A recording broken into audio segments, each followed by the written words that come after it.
Hey guys, this is Anastasia Autumnfire, and this is day 3 of my Quest for the Goddess dedication video series, what have you. I just did a reading, as you can see before you, using my Gypsy fortune-telling cards. I'm just starting to use them. I'm kind of doing my own thing with a 3-card draw as opposed to the complicated draws that they show in the information pack, just because I want to do some research before. But here, I decided to use 3 cards, kind of asking, and I was a bit nebulous when I asked the question, so that's on me. Asking if I was on the right path, kind of, am I going the correct way? Kind of like what my question was the other night when I had that great reading of the Two of Masks with my tarot deck. So here I'm using my Gypsy cards, and the 3 cards for me kind of represent the progression. And for me, as soon as I laid them out, it became an intuition thing. I laid it out and it went, okay, so this is kind of how I've led myself to this point. The first one I got was the dog, which represents true friends, although if distant, it could be unsuspected enemies, but because I'm not doing a traditional layout according to their instruction manual, and I feel like this is right. It's dealing with the representing true friendship. When I rediscovered my craft, when I came back to my spiritual path where I should have just stayed, it was in perfect love and perfect trust. It was done in the utmost vein of friendship and love. The next step I came to was the ship, which is a symbol of riches and indicates wealth by inheritance or trade, and it foretells of a voyage.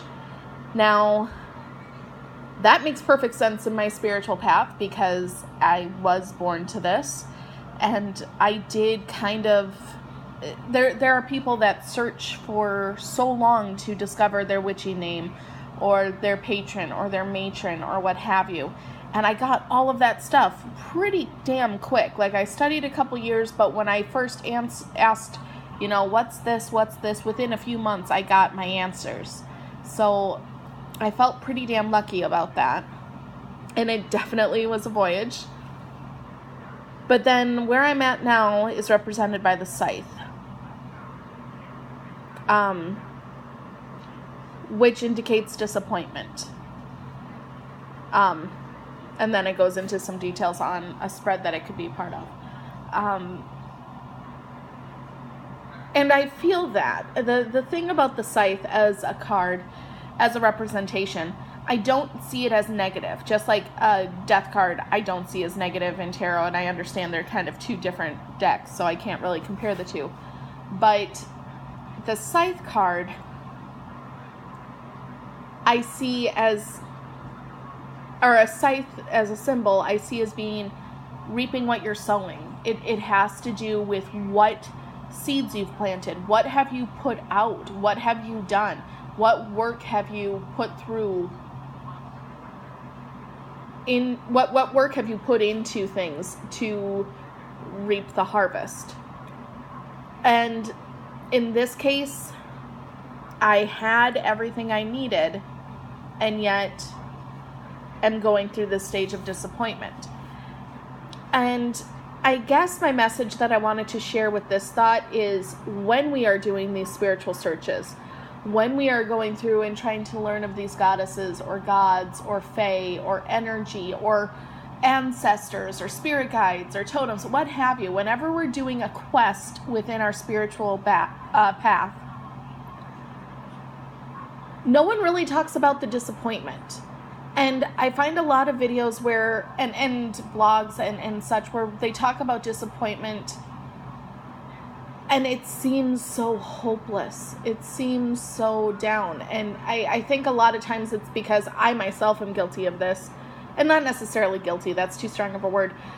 But I know I've gone through spiritual changes. I've gone through slaps in the face. I've gone through loss. I've gone through these real big death cycles. And you feel so raw. You feel so vulnerable. You need some outlet. And honestly, YouTube is amazing for that, because here's just your camera and you're just venting. And who knows, maybe someone going through something similar will stumble across that video and it will help them to realize, hey, I'm not alone. But I think when we are in those moments of disappointment, when we are in those moments of depression perhaps, there is a real danger of just, F it, I'm out, and quitting. And it's so important not to, because all of these cards, whatever you're seeing, whatever you're sensing, it doesn't even need to be in a reading. It can just be how you feel. Whatever emotion you're going through, it's temporary.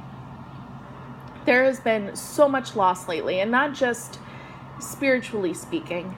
And I think a lot of it deals with, there's such great disappointment at times in all of our lives, in all of our spiritual journeys and mundane journeys as well. The thing that we need to remember is, through our disappointment, we are molded. Through our loss, we can reemerge, and we will reemerge. There are going to be times when we feel alone. There are going to be times of great silence and severance from all things that matter to us. And the important thing for us to do is to get back on our horse and go, keep going. You know, to get up, dust yourself off, and try again. Because it's going to get better. For every effect, there's an opposite and equal.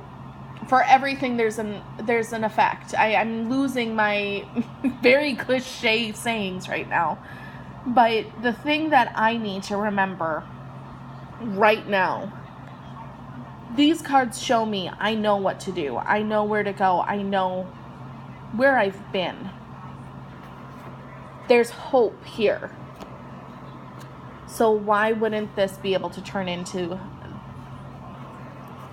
Why wouldn't this be able to turn into those again? Why couldn't I find that true spirit of friendship and reap benefits and have great wealth and begin a voyage? Right now I'm in a moment of disappointment. My matron goddess, if she is still with me, is extremely silent, and I'm not sure how to deal with it, and it could very well be a test. But this card, at one point or another, would have discouraged the crap out of me. But instead, it's time to be a big girl, and it's time to move on. And that is the whole point of this. That is the whole point of this quest for the goddess. I realized that when I tried to title this series, I'm like, I'm not sure what to title it, because it's such a personal thing, and I don't want it to sound silly. Quest for the Goddess is really what it is, because it is a dedication to the goddess in the abstract. It is a quest for all goddesses, because I am researching everything that I possibly can and can come across. And there's no disappointment in that, because through this endeavor, I'm going to become stronger. I'm going to become more knowledgeable. And hopefully, I'll gain even more knowledge and kinship and spirit of community through YouTube and sharing all of this. So, yeah, I'm sorry. This is a bit of a ramble video, and I apologize. Day 3 is kind of just me going off on a venting session of sorts.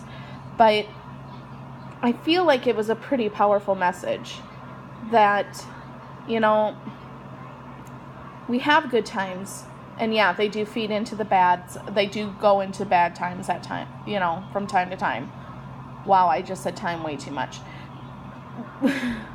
The point is, we all suffer disappointment. We all suffer discouragement. We all suffer, period. But we come back from it. And usually when we come back stronger.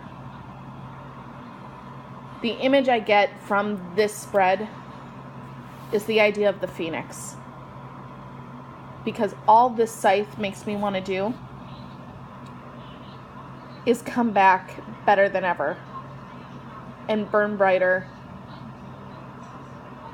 And soar so much more. So yeah, I just thought I would share that and get that out into the universe, and tomorrow's a new day. So with that, I am going to conclude this video for day 3. Please like, subscribe, all that jazz, and feel free to comment. I hope this was something informational or intriguing, and it wasn't just me being a ramble person. But if I was, I apologize, and I will see you guys another day. Blessed be.